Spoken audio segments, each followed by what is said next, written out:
মায়ের কাছে ফিরে যায়, আমরা মায়ের সন্তান, মায়ের কাছে ফিরে যায়। আর দেরি করিস না। আমার মা ঘরে বসে বসে নাম ধরে ধরে ডাকছে, আমার মা ঘরে বসে নাম ধরে ডাকছে, আর আমি বনে বসে বিষম খাচ্ছি। আমি বনে বসে বিষম খাচ্ছি, আমার মা ঘরে বসে নাম ধরে ডাকছে। আর দেরি করিস না রে ভাই, চলো আমরা মায়ের কাছে ফিরে যাই। ওরে ভাই রে, আমার মা হয়তো ঘরে বসে কাঁদছে, মা হয়তো ঘরে বসে কাঁদছে। আর দেরি না করে চল আমরা মায়ের কাছে ফিরে যাই। এই যে মাতা পিতাকে অন্তরে ব্যথা দিয়ে, এটা বড় কষ্টের ব্যাপার বাবা। তাই ভগবান নিজে শিক্ষা দিলেন জীবকে যে মাতা পিতার অন্তরে কেউ দুঃখ দিও না। তাই গোবিন্দ মা আজকে মায়ের জন্য কাঁদছে, ঘরে যাবে বলে, ঘরে যাবে বলে মায়ের জন্য কাঁদছে। ঘরে ফিরতে হবে, আর বেলা নেই, চল আপন ঘরে ফিরে যাবে।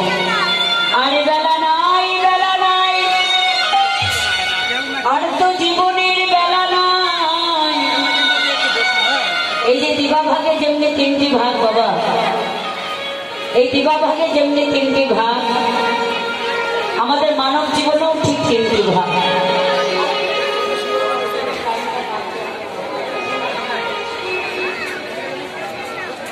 এই দিবা ভাগে যেমনি তিনটি ভাগ, আমাদের মানব জীবনেও হচ্ছে তিনটি ভাগ।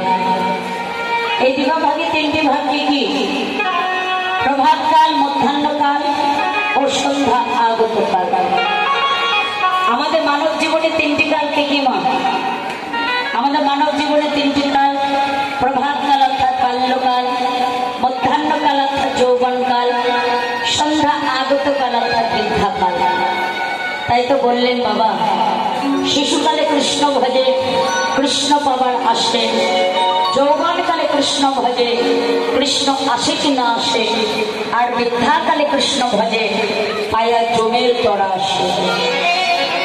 যারা শিশুকালে ভগবানকে ভজন করে, ভগবানকে পাবার আশায়, যৌবনকালে কৃষ্ণ ভজন করলে কৃষ্ণ আসতেও পারে,